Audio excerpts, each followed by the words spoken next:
Kkooti enkulu e Masaka yayimiriza okuziika Bosco Bitanda n'abaana be era emirambo ne gitwalibwa mu ggwanika ly'eddwaliro lya St. Joseph Kitovu mu kibuga Masaka oluvannyuma lwa nnamwandu okugaana okutegeeragana n'ab'eŋŋanda wa omugenzi gye yalina okuziikibwa. Bano baalina okuziikibwa ku Lwokusatu lwa Ssabbiiti ewedde era nkati kkooti bawange ennaku z'omwezi 26 omwezi guno okuwa ensalawo yaayo kuwa abagenzi bano gye balina okuziikibwa.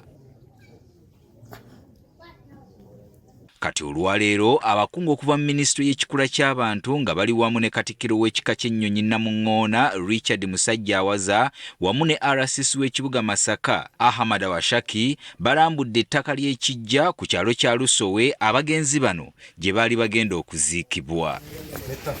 Ab'eŋŋanda bakulembeddemu abakulu bano okubalambuza entaana 3 ezaali zisimiddwa okuziikibwamu abagenzi wabula nga tezinnaba kumalirizibwa. Jjajja wa Bosco agalamidde wano, kitaawe wa Bosco agalamidde wano, baganda ba Bosco bagalamidde wano. Tetulaba nsonga lwaki tutwala Bosco eri okumujja ku baganda be ne bajjajjaabe ne bakitaabe. Era oluvudde wano boolekedde ku kyalo Mitemula Mukungwe omugenzi gye yabadde azimba amaka ng'eno nnamwandu gy'ayagala abagenzi baziikibwe. Olugira ba site tetumanyi kyoba omugenzi alese n'enteekateeka emaliriza wano n'onkwadde abadde mugazi.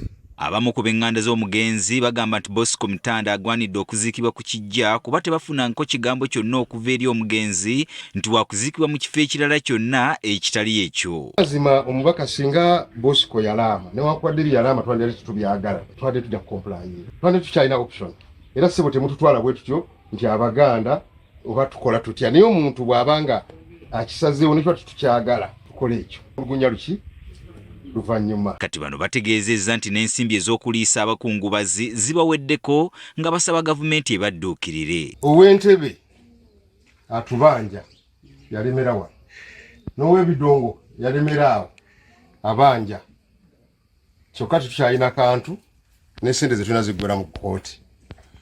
Sebo tusaba minisita omugambe baba alinayo akawunga akatuwe tuziike Bosco. Ye Katikkiro w'ekika ky'ennyonyi Namuŋŋoona Richard Musajjaawaza naye agamba nti ng'ekika babadde tebategeezebwangako nti omugenzi yali wa kutandika ekiggya ekikye nti kubanga mu buwangwa omuntu anaatandika ekiggya asooka kutegeezaako baakika. Ziyandibadde yajja n'asaba kusinziira ku bukulu bw'abadde alina mu kika badde wa mutuba n'atusaba nti bannange yagala kutandika kijja bwe tutyo butandika mu Buganda babaawo n'ebikolebwa kijja nga kitandika.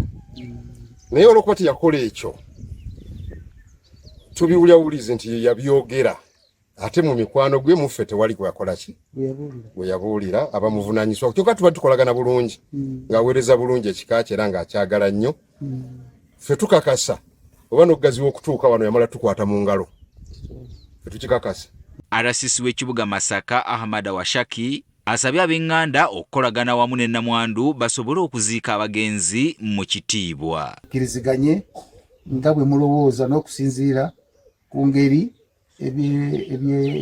ebyenono yammwe bwe bitambulamu omuntu aziikibwe mu kitiibwa. Kuba kakati waali awo ffe nkaayana zaffe abalamu ffe naffe ye zimukwatako ate kiweebuula ekitiibwa ekya famire eno. Alese abaana nga bw'obimanyi bino bigenda kati ku social media tebiggwako.